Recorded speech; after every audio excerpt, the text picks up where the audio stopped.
Hi, everyone. Thank you so much for tuning in. This is Real Talk with Coach Sherri. And this is my episode that I have with live guests. And I am so happy that you're here to join in.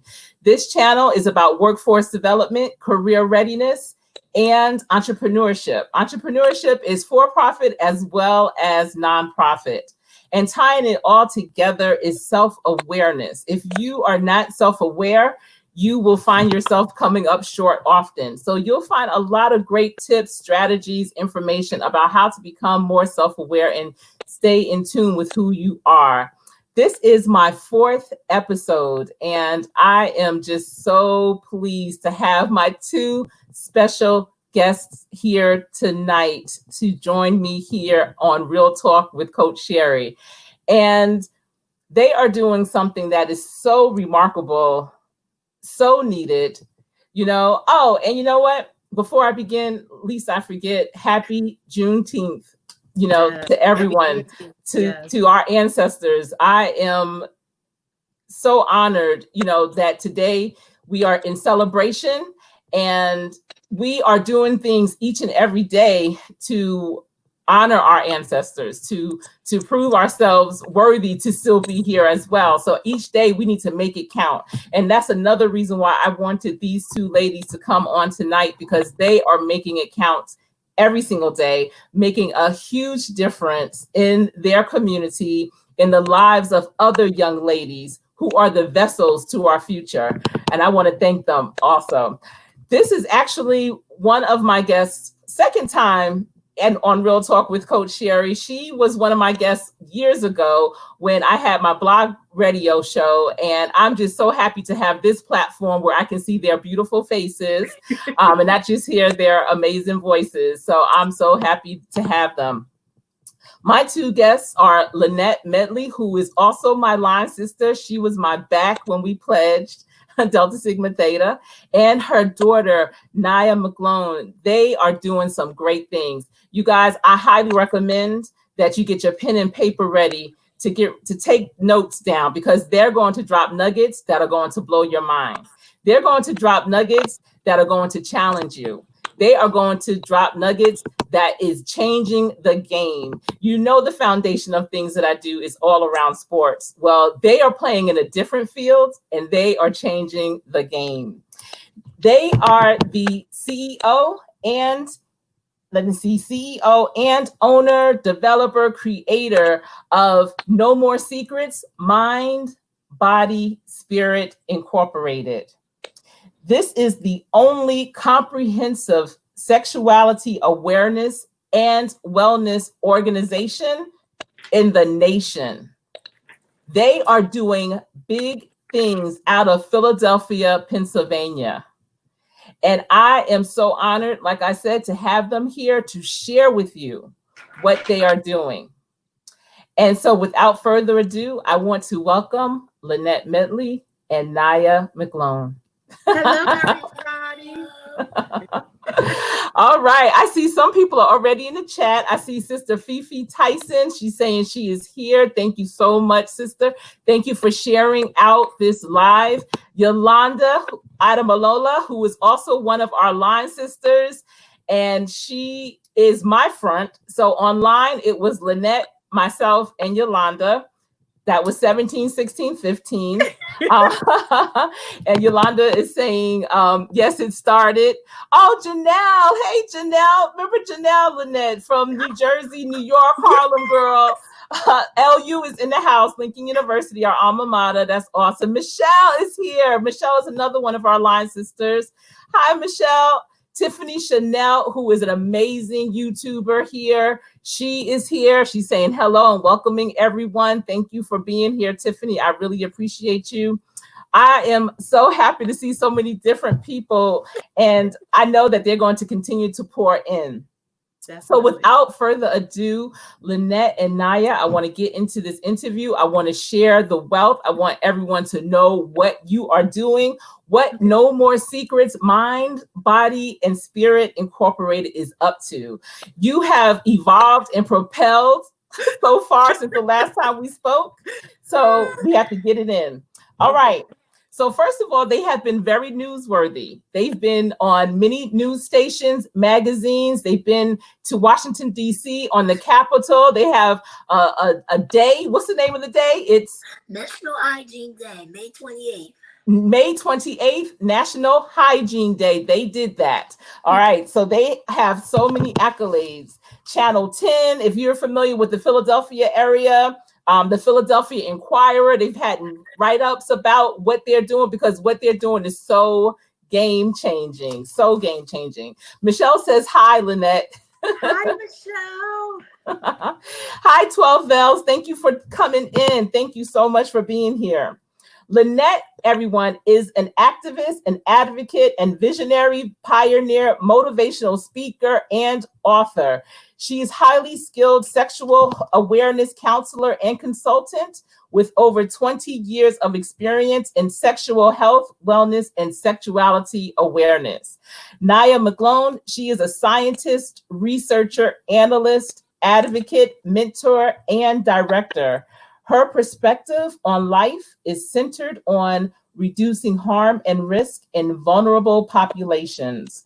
She has introduced STEM, I love it, integrative services to inner city youth, realizing many of the youth she served lacked motivation due to low self-esteem and poor sense of self. She came to the realization that there was a need to incorporate science education with sexuality awareness. I'm trying to tell you, get your pen and paper ready. So let's go back to the beginning. In the beginning, Lynette, how did you come up with No More Secrets? Well, in the beginning, I think I came up with No More Secrets just because, just like the name No More Secrets, I felt like there was a big stigma and silence around sexuality as a whole, especially in communities of color and also in communities of spirituality. So I wanted to integrate sexuality basically with humanity. I think as human beings, we're made as sexual beings. And I think sometimes when people hear the word sexuality, they think of sex or intercourse. And that's not sexuality. Sexuality is really our perception of self, how we interact with the world around us, and how we think the world perceives us. So it's so much broader. So I felt like it needed to be a space, especially a space taken up by someone who looked like me. I felt like it wasn't a lot of Black women in this space who can actually integrate spirituality with sexuality, with physical health, with mental health, and kind of incorporate it all together instead of leaving that sexual health self on the shelf and kind of only bringing it down when people wanted to. So I wanted to create a space where, information and non-judgmental dialogues were basically taking place in our community. And it's all neat. Yeah, it's all neat.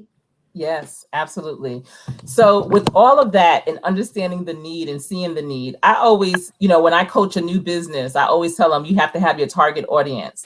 Just because you have that target audience doesn't mean that's all you're going to serve, but have a target audience. So who is a target audience for No More Secrets? That's funny. I always get that, especially with grants and research and different things. So I kind of, when I write grants or, we, do research, proposals, I use whatever audience is for that particular workshop, because No More Secrets actually serves people from ages 5 all the way up to 102. Wow. So because sexuality is throughout your whole lifetime. Now I can say with that question, target audience, when I first started doing this work, I was pigeonholed because I said I wanted to talk around sexuality and everybody kept pushing me over to the LGBT QIA population around, sexual orientation, gender identities, and things like that. And of course, I love, that population. And, I have a play daughter who actually transitioned into her identity, under my watch.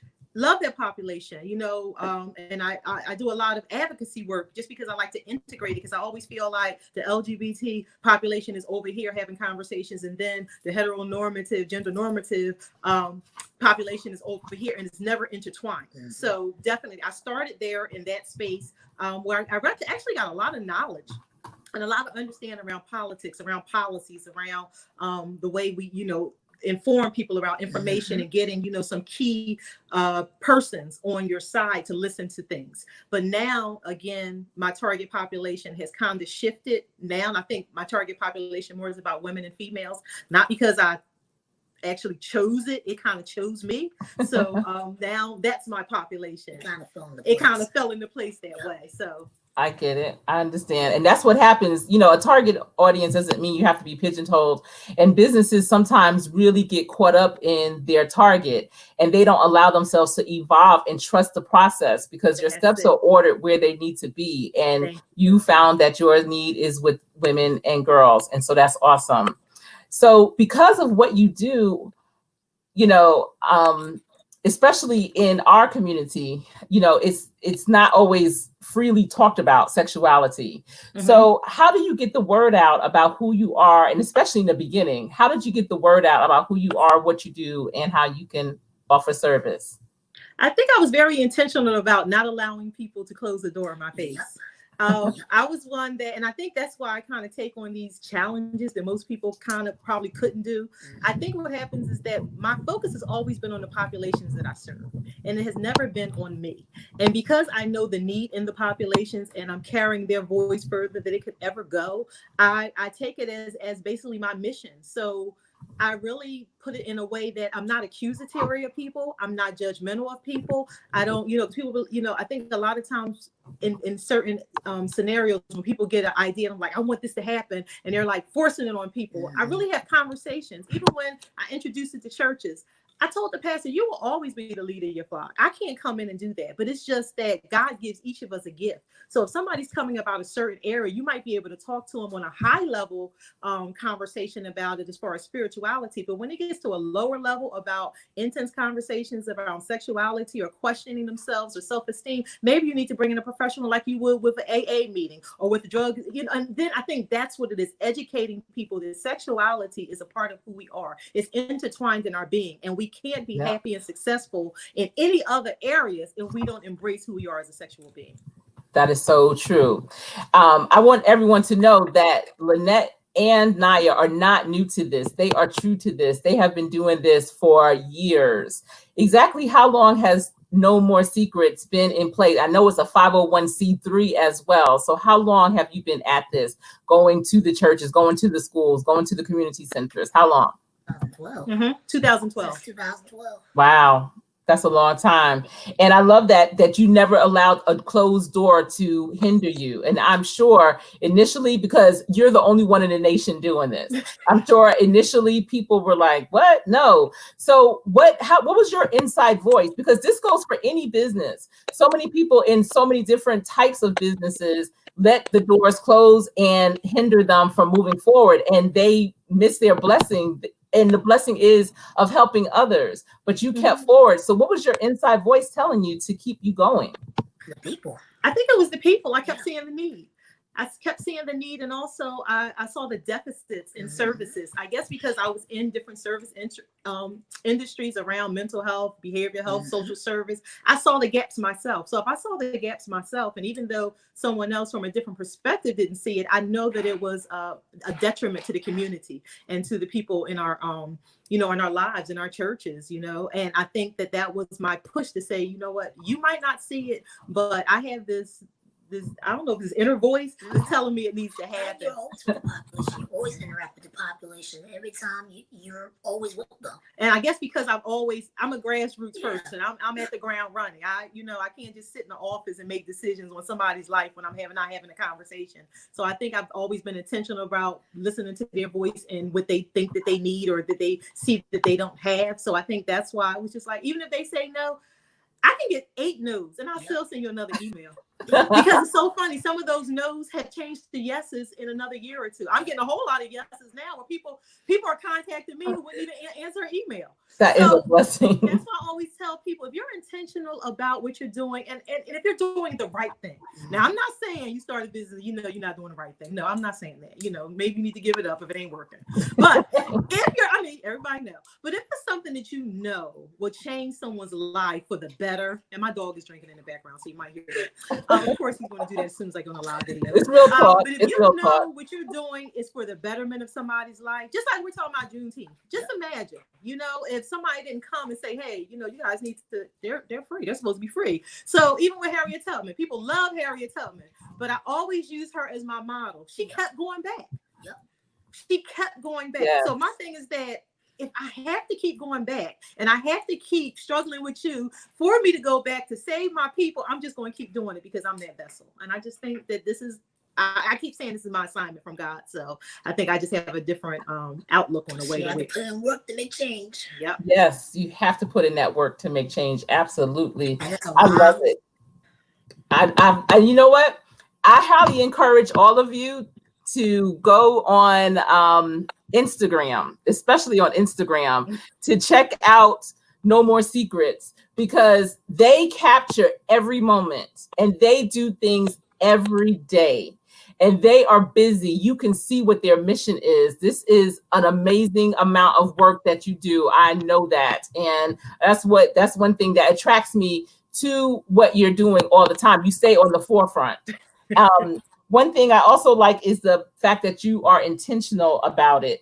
Now, you are there. You are in the weeds of it all. And I know what conversations don't happen. But for those who are still silent, for those who are still whispering, what happens when people aren't aware of their sexuality, when they aren't aware of their health and how it matters? What are some of the things that you've encountered? Well, overall, when you're not aware, you make unhealthy choices. You make risky choices. You engage in risky behaviors. You stay in unhealthy relationships. I mean, even simple things that people take for granted. I always use this line: your perspective is not someone's reality. So when we're talking about, healthcare and dental and all these health disparities within our communities, one of the things you have to realize is that I have to like and value myself to do these things. I have to feel like it's worth it. And I have to feel like this is a safe, non-judgmental space, and not that I'm going to feel worse about myself when I go there. And these are the things we don't talk about. And many people don't value themselves. If you have communities that no one cares about, and even when they actually turned your back on them, they get into this survival mode where they really don't care about a lot of other things because they don't trust people. So overall, this thing about sexuality is you liking and loving yourself. So sometimes you choose some unhealthy choices just to get through the day, because all around you, some crazy things are happening. So I think we see everything because we're out there. We see everything from people selling themselves to people crabs and underwear. And that was the house. It was underwear outside with crabs. Don't ask Oh my goodness. To needles, to human trafficking and sexual assault, to we see everything, to people using unhealthy methods for their period, like you said, from socks and things like that, and taking birth control pills. It's just we see everything because we're at ground level. So again, the work that we do is intentional because we want to highlight that these things are happening and that we can make a change if people change some policies and actually start putting some programs in these communities. Absolutely. And I know in the beginning, I mean, you're probably still doing this type of work, but it's evolved even greater. But you were doing workshops, and I believe that was a great way to build trust. Yes. Can you share with my audience what were your workshops like? Like they were unique as well. Definitely. So one of the introduction what? Well, for the workshops, you always talk about. No, I was just telling the name of the introduction. So some of the workshops were like, this is us all the time. Crucial cupcakes and crucial conversations. That was one of our huge workshops that actually we got a grant for. Who's going in the schools? Yeah. So that's the one we actually talked about consent, bodily autonomy, navigating the sexual highway, sexting and texting. What else? Social media safety.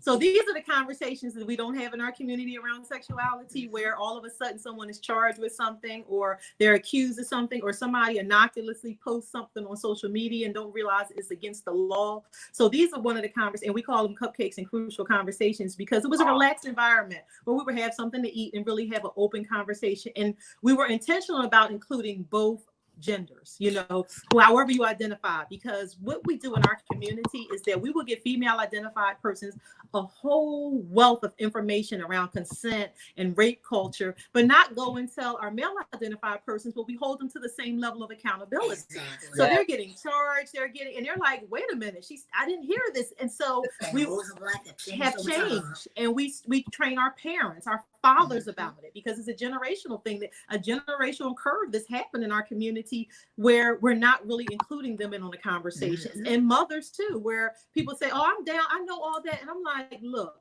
your boo can go on the app, post press one button, and they done went to the poppy store and got we'll say that.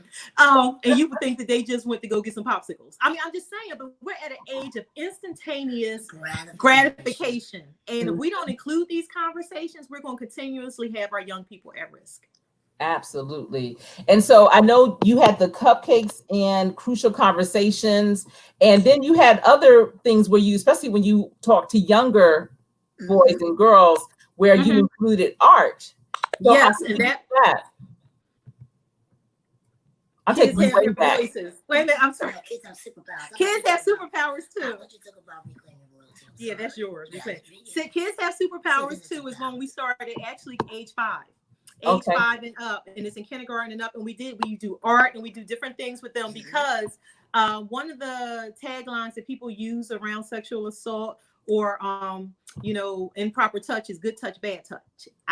We do not like that, because a bad touch can feel really good, and kids are now confused. So we teach them about and people who groom people for sexual assault, they know this. So they'll say, oh, well, it feels good, it can't be bad, or you're bad if you tell them. So we teach kids about their superpowers and wearing superpower suits, and that you have on this super suit, and you have this device for your voice that amplify.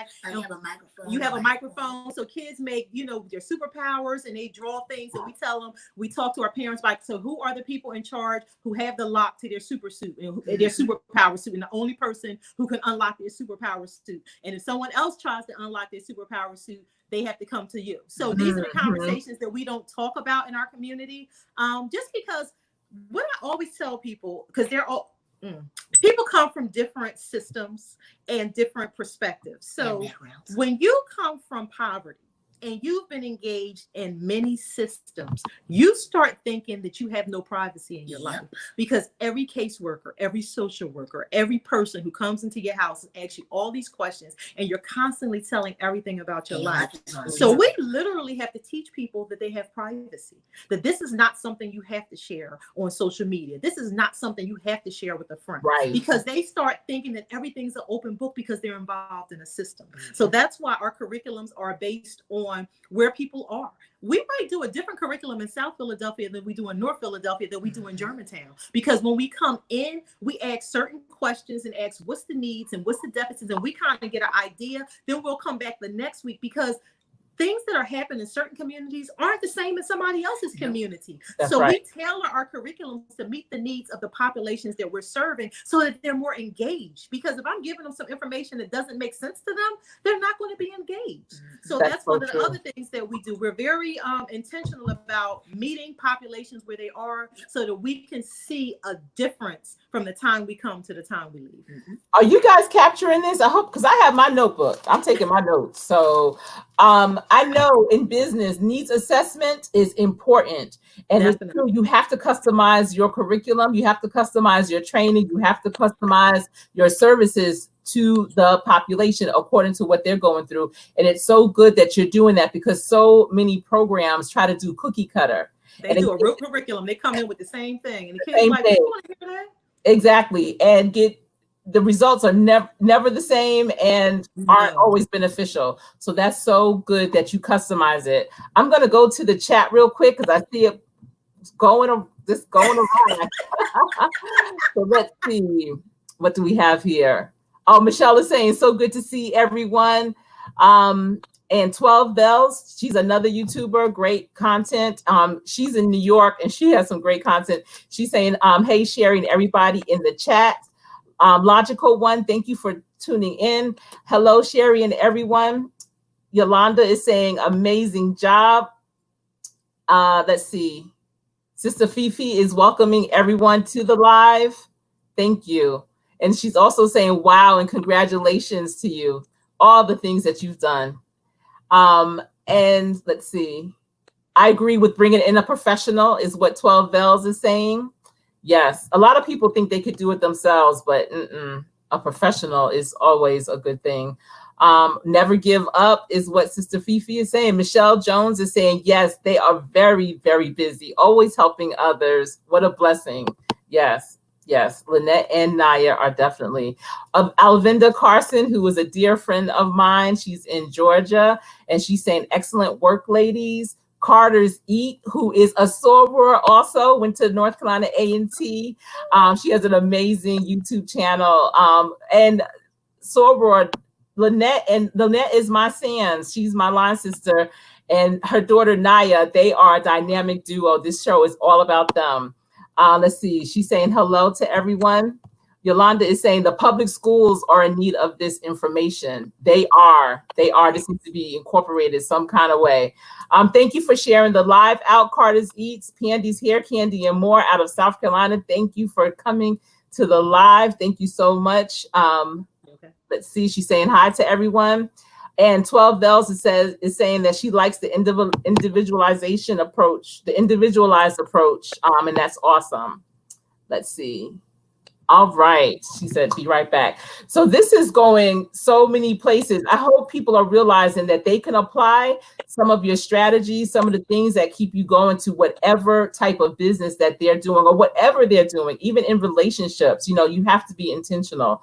So I want to talk to, well, one more question, Lynette, because you have your bachelor's as well as your master degree.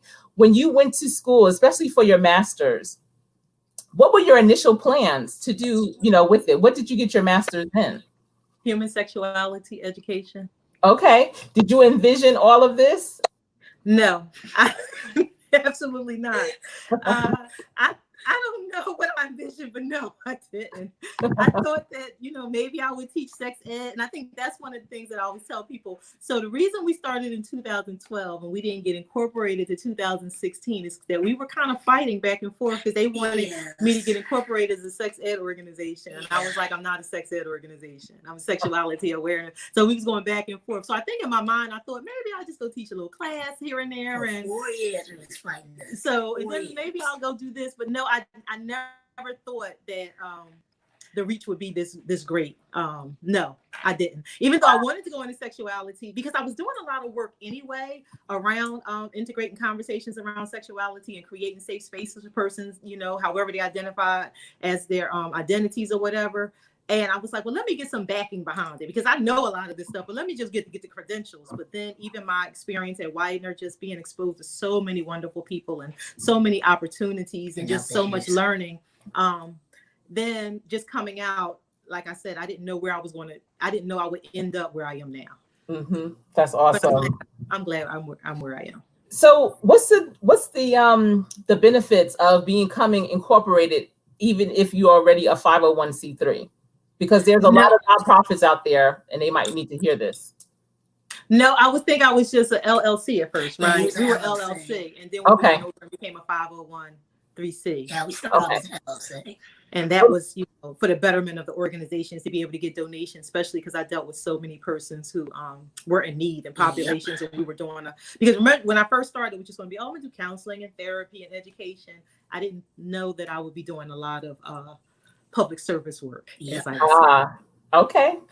So now I'm going to have you hand the mic over to Naya. Your relationship as mother and daughter, I hold it close to my heart. I know what it's like to be a ride or die daughter, you know, a daughter that has their mother's back, that's there to hold their mother's arm up. You know, when I was caring for my mother, I made sure her feet touched the ground every single solitary day, got her out of bed every single day, even with her ventilator, even when she couldn't speak, talk, do whatever. I mean, the love that a mother and daughter have is by far one of the best things ever. So Naya, I appreciate everything that you're doing in support of what your mother is doing. And now that it's part of you as well, that's very commendable. And I'm gonna tell you what a dear friend of my mother, I can't even do it. It's okay. Take a minute. So May the life you live speak for you. All right. We need more young women like you who are just as supportive and for the cause as is amazing. You're doing a great job. So, Naya, how did you get involved with No More Secrets? And I know with it being a family affair that you were always probably involved, but you are full throttle now. So how did you get involved with No More Secrets? Well, I know for a fact, No More Secrets started in 2012. I was in school during that time. So usually when my mom had questions, she would contact me. Hey, now I have a question about this because I'm young and I'm on social media platforms and I know certain things. And after then, a lot of my friends in school had questions, and so I just started relaying them. Hey, mom, my friend has a question about this. She has a question about this. So they all just started calling me. Oh, no, you're your mom's a sex therapist. She's a sex therapist. And so I've just been known as the door of a sex therapist. No one had any questions. So when mommy started No More Secrets, she didn't have any help. And she was by herself, and she was asking me, "Oh no, how do I start this or how I do this?" Like, even though she did it herself, I kind of came in and kind of tweaked it a little bit. And in a sense, after I went to school and went through my ordeal and dealing with certain situations, my sexuality and stuff, I realized I think I want to help my mom because it's a need, especially for me being a young Black woman in a science field. I'm like, this could actually coincide with anyone who wants to get into a field like me, because this is something that all of us needs. Yes. Yes. I love it. And what was your bachelor's in? And your master's? Animal science. And your master's? Animal science, no, animal and poultry sciences. Okay. All right. And perfect. I'm a certified poultry technician. How has it been? How has it been transitioning into it full time for you? Do you look at her as mom or do you look at her as the CEO? How do you change the hat? Because I mean, let me just tell you, to be honest, transitioning wasn't as bad. It was pretty easy. The issue is, my mom is the CEO and I'm the executive director. Sometimes I tend to look at her as the employee and I am the overseer. Not in a bad way, but it's just, my mom is too nice. She wants to help people. I want to help. But for me, being with the business perspective, I'm more business mindset.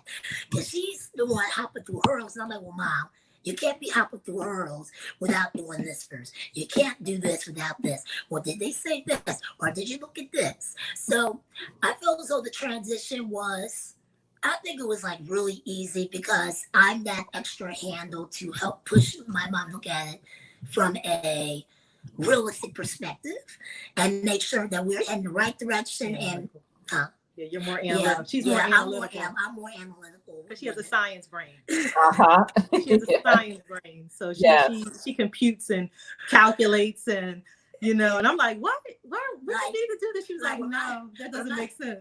I'm thinking something on the dime. Well, we'll start this program. I'm like, oh, that's nice. How are we gonna do it? Right. Yeah, she has the ideas and you bring it all together. Like this. One day I'm sitting there, she's like, Naya, how about we have a retreat? I'm like, we did a retreat in 1 month. Remember that? We did a women's retreat in a month. We did. I love it. That's a perfect partnership, though. You always have to have that balance. You're the perfect balance. Tell us a little bit, Lynette, about the retreat, because I remember you did that. Nice. Yes. It was amazing. And again, and I know that everybody doesn't like to hear this. Before we get to there, first story, we just sat there one day, and she said, Naya, I think we need to have a retreat to have women come with their, just come together and talk. And of course, I'm sitting there like, okay, it's going to take us a couple months to get together. I want the retreat to be ready by 3 weeks. So So the idea was that to get people away, I felt like, for me being a therapist and counselor all the time, I always hear that women go through so many things, and they don't have a safe space to talk and just to unwind. So I wanted to get people away to have a conversation. And yeah, I did do that. I was like, no, let's just have it next month. And she was like, what? But we did. We had we sold out. We sold out. We sold out. I rented a house out near the Poconos. And when I said, and the women still want me to have another retreat. So I told them after COVID, we will. We came for the weekend. It was Thursday, Friday, Saturday, Sunday. I did most of the classes, and I had someone else do one of the classes, but it was so life-changing. We did everything from a faith walk to a stone throw to making their own treasure box, dream jar. We had a pajama party. We had a Sunday we had a breakfast bar. I mean, we did everything. That's awesome. Me and I did all the shopping. We bought literally within 3 to 4 weeks, we did it. Oh my goodness. And I always say, and I know it's crazy that somebody probably think it's just the way my brain works. When God tells me to do something, I just do it. Yeah. Because I know that it's going to manifest, and not everybody is spiritual and believes in God, but I believe in God wholeheartedly because absolutely. I am Amen. vessel. So when he tells me, because I always say, if I don't do it, I might not be following what he's telling, and I might lose somebody. So for some reason, he wanted me to do it. And it's so funny. On one part, one person came because they were coming with somebody else because they were being their caregiver, and they were like, I needed this more than them. So it was such an amazing time, and God took control because we didn't know when we got up to this house that we wouldn't have connectivity. Like nobody could be on the phone and the internet. It was just it wasn't intentional. Bears. Yeah, we had bears the next one. We ain't gonna talk about that. But we just had an amazing time. So that's what it was. It was called a Freedom Strut Women's Retreat. Yep. That is awesome. Do you guys see how dynamic they are? This is a dynamic duo. No more secrets. You ladies are doing it so big. So, and I hope, because I'm trying to tell you, I have so many notes. I have my notes already, my pre-notes, and now my notes as I'm taking them down, because you have so many nuggets regarding different ideas that could be done all over the country. Definitely. You need to trademark these names, though. You need to trademark these names. Okay, we'll do that on a separate email. Yeah, I need all it. Right. All right. So now we're up to the present. And I know that you're still having all these things that you're doing. COVID's here, but I still see no more secrets out there in those streets. Tell me, where is No More Secrets right now? Where are you now? Not what are you, but where are you? So right now we're in the streets with our End Period Poverty campaign. Yes, that's our big. So we're in the streets every day. We were in the streets this morning. That's why we didn't get it. We thought we was going to get home to change and put on something different, but this is our magical missionaries outfit. So this is where we are. So yeah, we wear Mickey ears to make us happy. Yeah. So No More Secrets is out in the streets. 7 days a week, 5 days a week, all day, giving free feminine hygiene products to persons living in poverty or suffering from economic difficulties. I'm not going to just let you skim over that like that. No. How did you even think that this was, I mean, we know this is a need, but I think it's something no one really thinks about. How did it come to your forefront, and how did you decide, I have a solution, I have to be the solution? See, that's what I'm all about, the solutions. People like to talk. They do. They do. Listen, but they don't really have the solutions. How did you know this was a solution that you could provide for, as a service?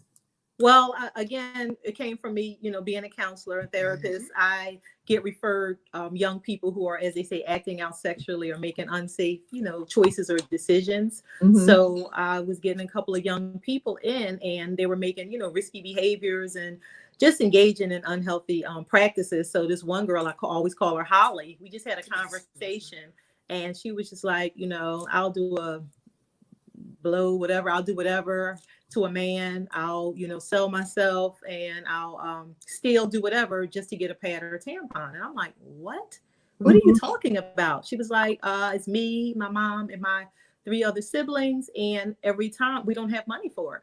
So me being, therapist, counselor, I'm like, well, let me get you some resources. And when I went to look for resources, there weren't any. I was just flabbergasted there were no feminine hygiene banks in our area, and actually tri-state area. And I don't even know where else, but I know I went as far as tri-state area.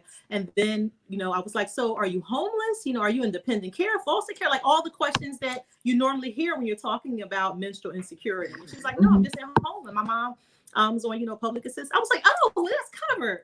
That's when I found out that public assistance, Medicaid, Medicare, SNAP, nothing covers menstrual. Wow.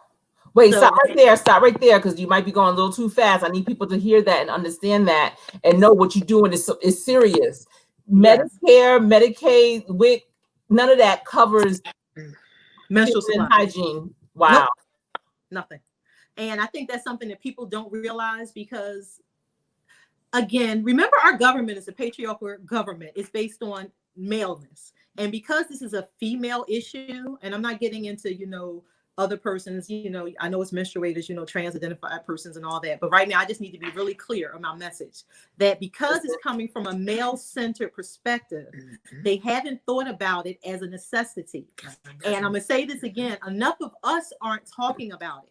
Again, enough women aren't talking about it. But I will say this, that they're talking about it, but not with our populations, because for this COVID-19, they sure enough passed a law for it to get passed under flexible spending.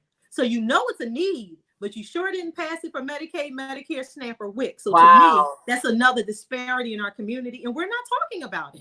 And we're not talking about it because of our privilege. We're not talking about it because it's not us. But this has been generational deficits within communities of color and communities who do not have the socioeconomic backing that they need, that they basically are losing out on life. They keeps them in poverty.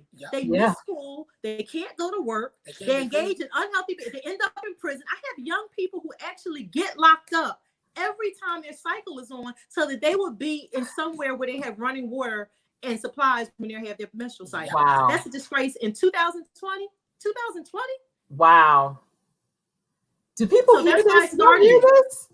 So I started it because it didn't exist. That's why I'm very intentional about messages with people when they're on social media. This isn't happening. Where's the activist? No, you need to be the activist. I didn't sign up to be an activist, but when I saw there was a need, and this is happening to my young people, and then I started asking more and more, and this was just the pattern of behavior. I said, you know what? I'm going to create a feminine hygiene bank.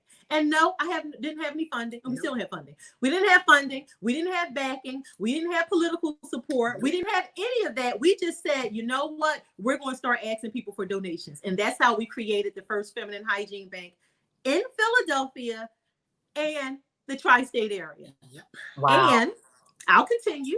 So, then my young people who are very articulate and very influential started telling me, Miss Lynette, that's cute. That's real cute. You got that little bank over there. But how the heck we going to get there? I'm like, with me. My friends can't get there. So that's when we started the delivery service. The only feminine hygiene delivery service to people living in poverty nationwide. I love it. Oh my goodness. In the nation. If y'all are home, y'all need to be clapping for real. What? In the nation.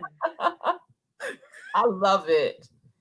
Thank you. You know what? I'm thanking you. I thank you. Thank you for starting that. Thank you for planting that seed, because we need to make this grow. Definitely. We do. And it's hard work. It's hard work. Me and Naya do approximately now. Before COVID, we were doing about 80 deliveries a week. Now it's 180. We're up to 180, 190. Because it's a brand new population of people. We have our original population of persons in poverty, plus the newer population of people who lost jobs. Right. So we have twofold. Yep. Wow. Just us two. We do about 50-something deliveries, 40-something, 50 deliveries a day. Do y'all hear this? They're not playing. They're not talking about it. They are being about it. I commend you. My hat goes off to you. So serious. This is a huge solutions-based organization. If they don't want to have it done, if they don't want to get it done, don't bring it to you, because you're going to get it done. Definitely. What is the reactions of the women and the young ladies that you when you deliver? How do they respond? This is the reason why we do the work. Their reactions hurt my heart. They really do. They cry, they thank us, they even send us texts, they post it. See, this is why we do it, because we see the need. I'm not even. And that's true. I think that's what we cry in the car because we'll go and it just keeps us going. And somebody had asked me one time, well, how do you know that they need them? I said, well, I haven't been to one house. So I question if they need, even when the news media followed us that day, they were supposed to follow us for 10. It was 5 or 10. 5 days. I don't know, but they stopped after 3. Oh, They were just like, they couldn't hang. They couldn't hang, because the dogs come at you, the people telling you, it's just a whole lot that goes on. When you're in the community every day, and we go directly, the street, you got the street people, the street, watchdogs. People like, what you doing in our block? Where you going? And who you going to see? And you got the entrepreneurs on the corner who start knowing you. So it's just, it is what it is. And we don't go with the police force. We don't go with backup. All these people talking about we can't fight violence with all these people. And it's just us two going out to these communities. Wow. And I think it's so intentional. But everybody, so I think the most touching story I got was the one girl who said that she was in college. She was getting ready to go for her final. And she no, not that. I forgot about her night that she took her SAT score and couldn't get her scholarship because she okay. Now you told me so. So it's a young lady. So a young lady who lived with other women, and she had to take her SAT score, her SAT test, in a wad of paper towels and toilet paper because she didn't have pads or tampons. So she's the valedictorian. Took this test, only got a 9 something. Yep. And couldn't get the thousands that she needed to get the scholarship for the college she wanted to get to, because she had to sit in toilet paper for this test for 3 hours. So these are the things that we don't think about. I mean, young people don't go to school. They don't go to school, and their siblings don't go to school. Parents lose jobs just because they don't have a pad or tampon. And we always talk about the work. Yeah, they only have one outfit, one uniform, one pair of underwear. And before people ask me, why don't you give reusable pads or diva cups? Because most of my population don't always have running water. No. Now the new population has water, so we give that to them. So we have those, but most of the ones that we were served, they have housing insecurity. They have food insecurity. They take showers at the Y. So they don't necessarily have access. So these are the things that people don't necessarily think about. And it's also a health code violation to wash those in the laundromat. Yep. So you can't wash them in Philadelphia and different areas. How do you tell people this? Okay. Wow. I know. It's crazy. I'm speechless. I know. So per household or per young lady, how many bags or packages do you give them? Okay. I see you with those bags. You're going up to those houses. First up, when we start this work, we were giving them, I think, like one bag, like one small bag and stuff. But then they kept asking us like every other week. And we're like, okay, what's going on? Oh, my sister lives here. My aunt lives here, because if you're in poverty, you cohabitate. So we started giving every menstruator in the household a 3-month supply.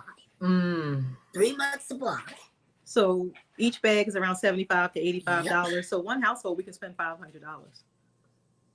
And how are you getting your supplies? Donations. Our own funds, donations, fundraisers, donation drives, in-kind, social media. Yep. My little box ain't put a dent in that I sent it. It didn't put a dent. And I think that's what it is, because people will say, oh, she did a fundraiser, she raised $1,000. No, it needs to be constant. Yeah, I need to have auto ship to y'all. And we do use a lot of our own, like from the work that I'm doing as a therapist. I mean, I have to use some of my own funding. I mean, it's just the reality of the situation, because it's expensive. They're expensive. Okay, how do people? Let me see. How can they donate? Where? What? I don't. Where? People can donate on our website. We have 2 ways you can donate. You can go right to our PayPal and donate, and we also have a GoFundMe up there. Okay, your website is No More Secrets. mbs.org. MBS. It's the first Bob is anyway. Okay. Mm-mm. It's just PayPal and go Okay. page or second page. No, first page of the page. So because this is real, this, you know, like who would think? I mean, and it makes sense, but who would think that not having the proper hygiene products would hinder you from going to work, which then would make you lose your job, would hinder you from going to school, which makes you get retained or drop out or not be able to qualify for a scholarship because you're taking a test without the proper products on and you can't concentrate. And it's because no one talks about it. It's a taboo topic, and it's so stigmatized. And that's it, the stigma. Because of the stigma, the silence keeps, you know, basically happening in our community. Yep. Once we decrease the stigma and we start talking about it, the more people will be open. And also many people, I say, well, they can go to the dollar store and get a pad. Yeah, they can, but who's training people, who's training teachers and advocates and bosses and administrators about bathroom access? Yes. Because if I have a dollar store pad, I might have to go to the bathroom a lot more. And you know, in schools, teachers are like, why do you keep going to the bathroom? Why do you keep going? And then they lock bathrooms. They don't have bathroom access all day. And then remember, some of these people only have one uniform, a couple of pair of underwear. So if they mess up that one outfit, again, that's keeping them home. Wardrobe places for people coming off of public assistance getting jobs. No one has thought about this. Well, so I have probation. Yeah, so many women are like, I only got one outfit, a couple pair. Nobody gave me feminine hygiene products. When people relocate people from abusive relationships, people don't think about giving them feminine hygiene products. When people leave prison to come home, people don't think about giving them feminine hygiene products. So these are all ways that people end up in situations of poverty and incarceration and, you know, abusive relationships, sexual assault, human trafficking. No one's talking about menstrual care when we're talking about human trafficking. And all of these things correlate with access to menstrual care. And it's a simple solution. I'm just not understanding why I don't hear a bunch of people on Capitol Hill and all over the world talking about it. I'm still trying to figure it out. I've been talking about it for 4 years, so I'm just wondering when, you know, we're going to get a bunch of people saying this makes no sense. It's been fluctuating between 14 and ironically 18 in this live. And I know that this is going to be recorded, so people will see the replay. If each person tells a person, this needs to get out, but it needs to be more than talk. It needs to be action. It needs to be action. You need to hold people accountable. Elections and stuff are coming up. This is something we need to put out there. Okay. And I need to say one thing, because I know we were talking about things we were involved in. So we have went to Harrisburg and different things and lobby for bills. Right now, there are a few menstrual equity bills out there. And we did help people lobby for them. I don't know if they're going to move anywhere or whatever, but there aren't any exclusive period poverty bills. Yes. And the reason I need to differentiate the conversation is you will see a lot of organizations saying they're fighting period poverty. That's not period poverty what they're fighting. Many people are fighting menstrual insecurity and menstrual equity, because menstrual equity would be every building, every school, every government agency, every library would have feminine hygiene products. So it's equitable, just like toilet paper, paper towels, and all that. That's fine. I still want those bills to pass, but that will not affect period poverty, because just like now, COVID hit, all those buildings are closed. So even people who rely on the toilet paper that they used to use, they can't get it. So now that every building is closed, and even these places who supposedly was going to have them, everything shut down, how are people going to get feminine hygiene if it wasn't covered by their Medicaid, Medicare, SNAP, WIC? I want them to cover it under their benefits. If they can cover it under their benefits, that knocks out a whole population of people we have to serve. So we have to create banks for other people, because, you know, I lost my job, I didn't get a check, I didn't do whatever. We can deal with that population. But if we can give it to our people who are in poverty or, dealing with these issues ongoing, I think that would be the biggest solution. And yes, I think it needs to be a no more secrets period poverty bill. There we go. Yes. I love it. And you went to DC. How did that happen? Well, I went to DC for the national period poverty. No, national. What was it called? I wrote it down. Wait a minute, I had it written down too. Don't get me crazy. I went to DC for the first National Period Day. Yes. So that was for period.org. It's a large activist organization, a period movement organization that is trying to get, period items, menstrual items are taxed and they're still in 30 states. So they're trying to get rid of the tax because people consider it a luxury and not a necessity. What? Crazy. So in 30 states, yeah, we're still fighting for that. So it's still a luxury item in 30 states. So they're trying to fight that to get rid of that and also make it more equitable for people to have access to feminine hygiene products. So we're definitely trying to do that. So period is a big movement. They have like hubs all over, and they really try to give information about these issues in the communities. So they had the first ever National Period Day in DC, and I was one of the keynote speakers and really talked about period poverty and how it affects people in our community. Wow, I'm so proud of you. That's Thank you. awesome. And it looked like you took a whole bus with you. Oh, and that's it. So yeah, I did a fundraiser on social media. Another situation where she's like, no, I want to get a bus and bring 50 people. Why are you sitting there minding our business? In 2 weeks, get a bus filled with 50 people. She was like, we don't have no money. I was like, oh, well, let's put it out there. People are donating, and they did. And I bought 50 people, mostly who are in period poverty. Yep. That's who I bought. I didn't want to bring people who just be sitting there to look cute. No, right. I bought kids who I actually and families who I gave products to. So this was an amazing experience for them to go. And half of them had never been in DC, never been. It was just amazing. And we fed them on the bus. We had breakfast and lunch, everything basically from people on social media who actually donated. It was just a blessing. It was just a blessing. Yes, I love it. Okay, so we have the period poverty. You deliver every single day, all day, basically. And ship nationwide. And you ship it too? Yes. And we ship nationwide. Yep.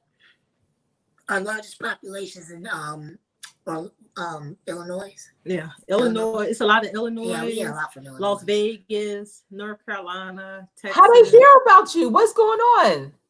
Social media. Social media. The news. The Inquirer. The whatever. Their best friend loved me living in But then again, if you really Google, how do I get feminized? There's nobody else. Or like other organizations don't donate to the community; they donate to other organizations. Like many organizations only donate to homeless shelters or like facilities. Yes. So I'm sure that they're probably saying, "Call No More Secrets." And remember, the only funding we have is from our grant that we got from. I'm going to shout you out. She Can Win gave us a COVID-19 grant. It's called She Could Win.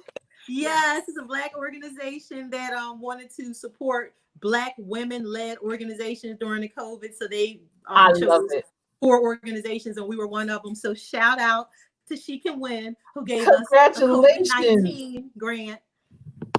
Congratulations. Those monies bought all the supplies that we gave out within the last couple of weeks. I know. Wow. Congratulations. That is dynamic. Now, I want to talk about how you deliver the products. The things that you wear in your pictures, the colors, the sparkles, the Minnie Mouse ears, and your signature sunglasses on your head, it brings me joy. It really does. It's not dark, it's not down, it's not drab, it's bright, it's light, it's happy. How did you come up with that? Like, to wear what you wear, do what you do. I know you were young at heart. Because it started because we were getting down. We were done. It was just like we would get up like really because I think what people don't realize is no end. There's no end. Just think about it. Most people who do, and literally, I'm telling everybody out there, research people who do work supposedly, they ain't no period poverty, who say they do period poverty work. They're doing like once in a while, they'll go somewhere and give something out and we do this every day. So there's never an ending. Like when we're finished, we have about 30 more notifiers coming in. Every time we drop off a bag to a house, they tell their friends. They tell their friends, and then we get more notifications. So it's never ends. So we were getting kind of like, we were like, well, usually we're happy when we're going to Disney or different things like that. It was like, well, let's act like we're going to let's act like we're going there, and then we can make them feel happy when we're coming out. So that's when we called ourselves the magical missionaries. So we really brighten ourselves up like we're going to a theme park every day, and going ahead, to bring joy to somebody. And when I say they're so happy when they see, they're like, oh my God, people are like, let me just take pictures with you, can we? And it just makes you not feel like it's something wrong with them, or it's just something, I don't even know the word I want to say right now. It's just that they just feel so happy, like it's almost like they're getting a gift versus a gift. And that's why we did the pink bag. Everything is intentional that people feel good about what they're doing, and we celebrate them, taking pictures and different. Because at first we weren't taking pictures. When we first started, it was like at night, just handing it off. And then one of my young persons, I'm gonna say her name, Amira. She was like, Miss Lynette, why you ain't putting this on IG? I was like, you want to take pictures? And she was like, yeah, why not? And said, that's how it started us. And everybody else, you want to take my picture? You want to take my picture? You want to take my picture? And they were like, you have to tell people that it was a mirror. It was a mirror. Yeah, she was asking me if it was one of my other young people. But yeah, it was a mirror. And that's how we started taking pictures. Wow. And to make them feel happy, and also to make us feel happy when we're absolutely. Going out. Because you have to keep your spirits up too. Yes, we do. And you really give them those products very respectfully. Like you said, in the pink bag, you're not just throwing them at them. They're not in Walmart shopping bags. They're not just random.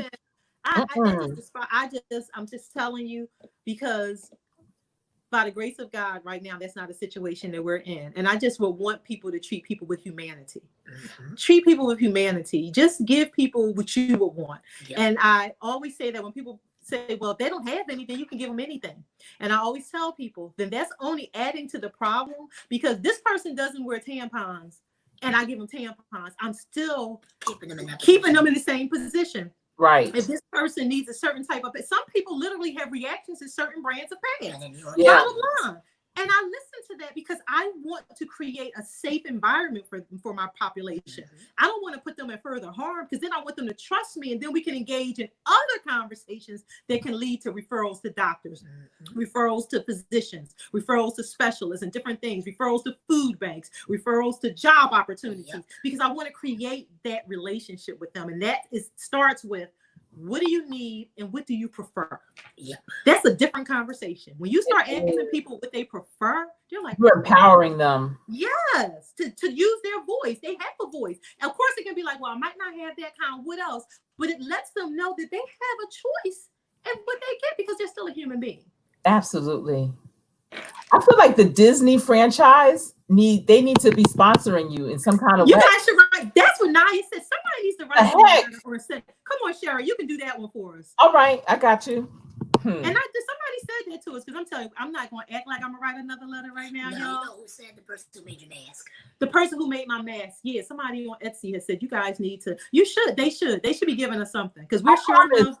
You guys go to their Instagram page and look at all of their images. It is the truth. It's not one and done. It's constantly. And they come and look amazing each and every time. So much respect, so much thought, very intentional. That is our word for today, intentional. Intentional. I love it.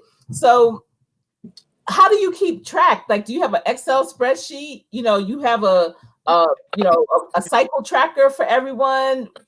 How do you keep up with it? Or do they have to continuously, every time they need, just reach out to you? Or do you have people on automatic delivery? Like, how does it work? I need lots of paper. When people do a request, the correct way is that it would go through our system. Yes. And it's a system on our website. We would fill out a notifier and we would get them that way. But of course, my young people, they're like, look, I'm going to DM Miss Lynette. Yep. I'm going to inbox Miss Lynette. I'm going to send her a text. I'm going to, do a FaceTime real quick. Like, I need these. So it's a different, it depends. Now, the text messages blow up and you don't have time for just regular. You got some serious stuff you're doing out there. You have to go on our system where you go on our website and fill out a form. We don't ask too many questions. No, we don't. We just ask your name, age, how many people need them, and what you need, like real quick. And maybe even want a photo or something, but that's... There's a photo release. Just it. But that's it. We don't ask too many other questions because people are like, you ask income. I said, no, we really don't. Again, if I ever... And we did have one, I'm not going to lie. So I had one situation where we were off of Spring Garden Street somewhere. Gosh. And we pulled up. I was just like, now Naya. So I'm Googling the area. I was like, this house is such and such. Yeah. Well, I called. Excuse me. You put in the order and I'm, oh, okay. I said, how did you hear about us? Oh, at our nanny group.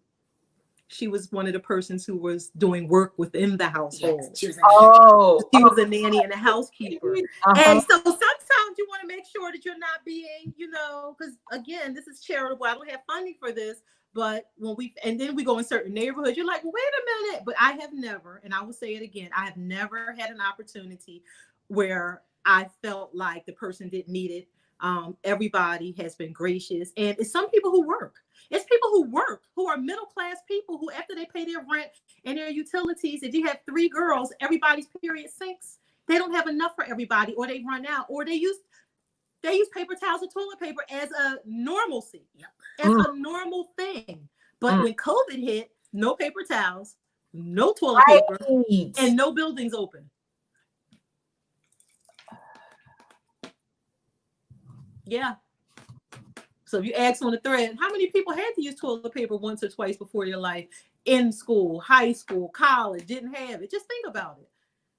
So this isn't something new. That's unbelievable. What can we do? What can we do? How are you doing this, Lynette? You need to be setting this up. We got to set this up. What's going on? What can you do? Okay. I think right now, every time that I have a platform to talk about it, people can no longer say that they don't know, because if you do, then you're complicit. And basically, as I would say, the systemic discrimination against persons with menses. So I think the conversation now is really holding people accountable. When we talk to legislative people, one thing that you have to realize, people who are in impoverished areas and in poverty, they're not the voters. They're not the people who people really care about what they say, because they're not going to the polls. We go to the polls. So we can hold legislative people accountable and start saying, hey, have you thought about putting this on there? What's going on with this? And I think this is a great time, only because they slid in that COVID-19 bill to cover it on flexible spending. And my thing is that was a travesty in that you did not think of every population. That was only for the privileged. So when people were sending it to me, I said, don't you send me that crap, because that is not for everybody. And half the people losing their jobs, half the people don't even have flexible spending right now. Right? Who has it? Great if you do, but we don't. They did it for their people in Capitol Hill. They didn't do it for us. So at the end of the day, I think we need to start having these conversations with our senators, our governors, our state representatives, that this is something that needs to happen. This is something that contributes to a health disparity. Like you said, the research we're getting ready to get involved in. This is a health disparity. Yeah. They're not going to the doctors. They're not going to the dentist. They're not taking proper care of themselves. This is putting them at risk and of danger. And this could be changed. Yeah. To me, this is solvable. This is a fixable situation. You're trying to change the game for them. The whole. Definitely. Yes. It become a level playing field for real. Can they at least have that? We give condoms for free and needles for free. We can't give pads and tampons for free. Tell me how. Tell me why. Oh my goodness. But then again, that goes into my next portion when we're talking about my research grant, because there's no research out there. Yep. For 4 years, I've been getting, where's your proof? Where's the research? Where's the proof? I don't see anything except international. And now, Naya, this bump, boom. I'm going to give you some. Don't play with me. Don't play with me. Don't tell me there's no research and you can't do anything. What? What I say? I love that. I'm a proof of this too. Yes. Don't play with me. Okay, that's what's keeping you from doing it. Okay, now let's see what's going to happen. Yeah, we're going to get the research. Yeah. Wow. Yes. So how are you going to go about doing the research? How are you going to compile the information? Do you have to go from state to state? Are you going to focus on Philadelphia first? I think initially, because of, like you said, the grant that we are getting, because of the presentation that we did with an academic researcher from Thomas Jefferson, who wants to partner with us. We're going to do it on a low scale first, not even low scale because research is large. We're doing it in Philadelphia first, just because we have to have the conversation and start getting the research out. There's no research in the United States basically on period poverty, menstrual equity. Everything is international. Do y'all hear this? Do y'all hear this? Oh my So goodness. we are the first people who basically were able to get a grant to do anything around menstrual health with women in our community. So once we start that, then we're going to get it published in journals and stuff. And then that will start the ball rolling where, remember how you're always talking about research driven and evidence-based and all those things that people like to throw out. So now we need to give y'all some, even though I had the evidence, but I guess it wasn't good enough coming from me. And you following me, seeing me going out to visit 150 to 180 people a week. That's just not enough, I guess. So now we just got to write it in a different way and get some more information and get it, didacted and analyzed and stuff and written out in larger language for you to really realize what I've been telling you for 4 years. But that's a whole nother conversation. Wow. And for organizations to back us up, because I guess we got to have research, because you don't see us in our Mickey ears out every day and all night, giving out bags to people to look like us for you to back us up. But I guess when the research comes out and everybody else jumps on it, then I guess all these other organizations are going to say that this is something that should be in their health movements, right? And not just girls running. Because like my girl said, Black girls can't run. Black girls ain't magic. Black girls ain't voting. If Black girls are bleeding down their legs. Yeah, I said it. Yeah. Yes. They ain't doing none of that. That's what the girl said. That's so true. That's so powerful. Wow. That research, first of all, it's not going to take much research, but that research is going to do it. It's going to put the period at the end of that period. So I know what I'm going to help you with is trying to get you a Disney sponsorship. Definitely. I'm going to get every day. Definitely. I am. And I'm going to tell you, before COVID hit, a soror and I were planning a luncheon for Deltas that work for local government. And we typically, when we do it, we'll do like a white elephant gift exchange. But this year I wanted to do the sanitary pads and tampons and things like that for them to bring instead of a gift, just, Sherri, I can also, I'm so sorry, I was remiss to say, we have an Amazon and a Target wish list right now that's through an organization, Purse Drive. I will have to give you the link. Don't kill me that I don't have it offhand right now. All right, give it to me and I'll put it in the description box. Definitely. So right now they have a Amazon and a Target wish list. They chose our organization to be the recipient of their Purse Drive this year. And I'm going to continue to make sure I have an Amazon and a Target wish list even after this. So when sorors are having conversations and want to do something, they can actually just go to the wish list and they can get sent to us. And it'd be so much easier for people because I think it's just, sometimes it's just easier for people to press a button and then it just comes right to us instead of having to get people and all those type things. Definitely. So right now, the First Drive. I love that. And I'll definitely. You will forward that to her email. Yeah, if you can email it to me. And then when I clean this up, it'll be. I want to go back to the chats real quick. Let's see. So Keela, who is also one of our line sisters, she says, thank you, San, Sherri, and Lynette. Great job giving us knowledge and insight. Love the superhero personality for our children. Tiffany Chanel is thanking everyone. Thank you everyone for being here in the live chat. I appreciate you from the bottom of my heart for rocking with us and for joining the conversation. Thank you. Let's see. They're saying, hey, Yolanda is saying they balance each other out, talking about you and Naya. Absolutely. And Amir, your son was in here. Oh, he's on there. Yeah. My baby be having my back. He gave you a thumbs up. Her son, Amir. I remember when he was born.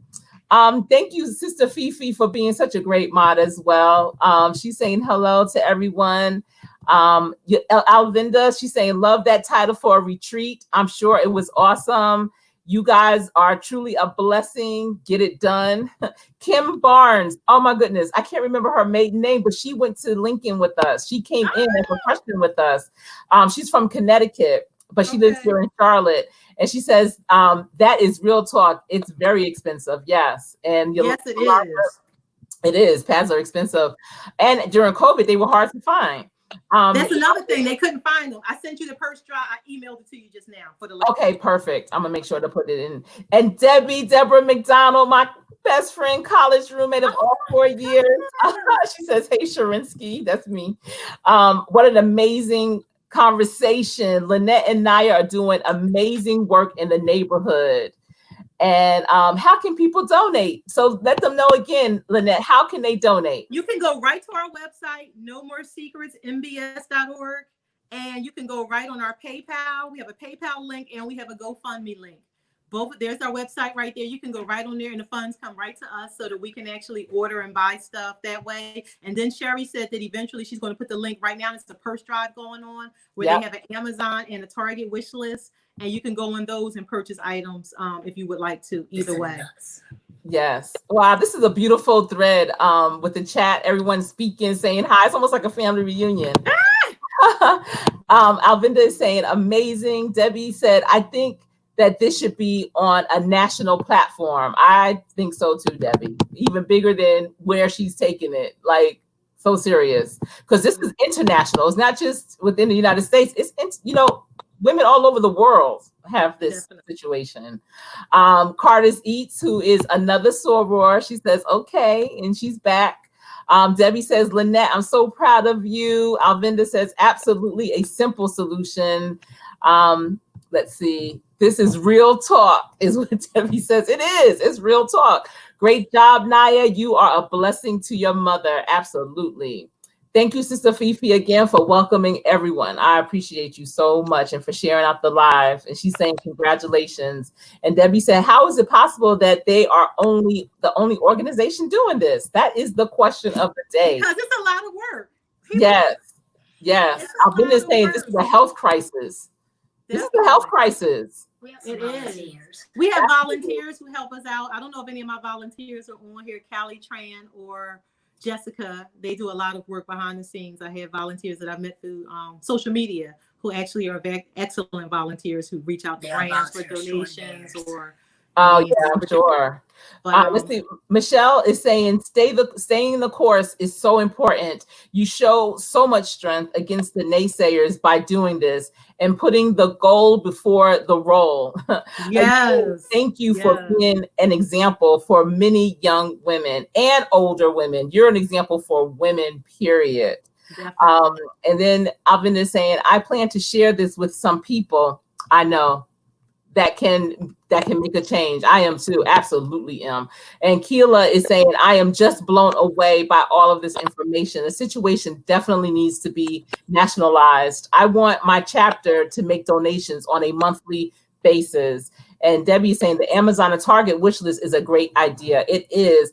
Yes, definitely. You know, this is not a one and done type of donation. You can do an auto shipment so that every month it could be, I know it's almost like with Obama, $5, $10.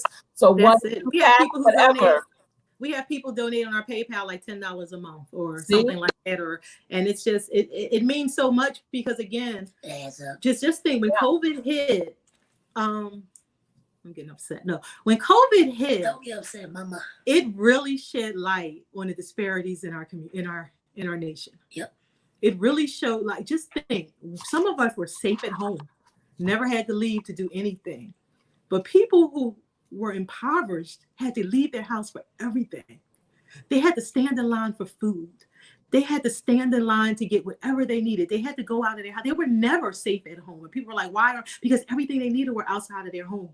So one of the things that we were intentional about. The lady couldn't even get her COVID tested. She couldn't get her COVID tested because she was bleeding and no ambulance would come pick her up.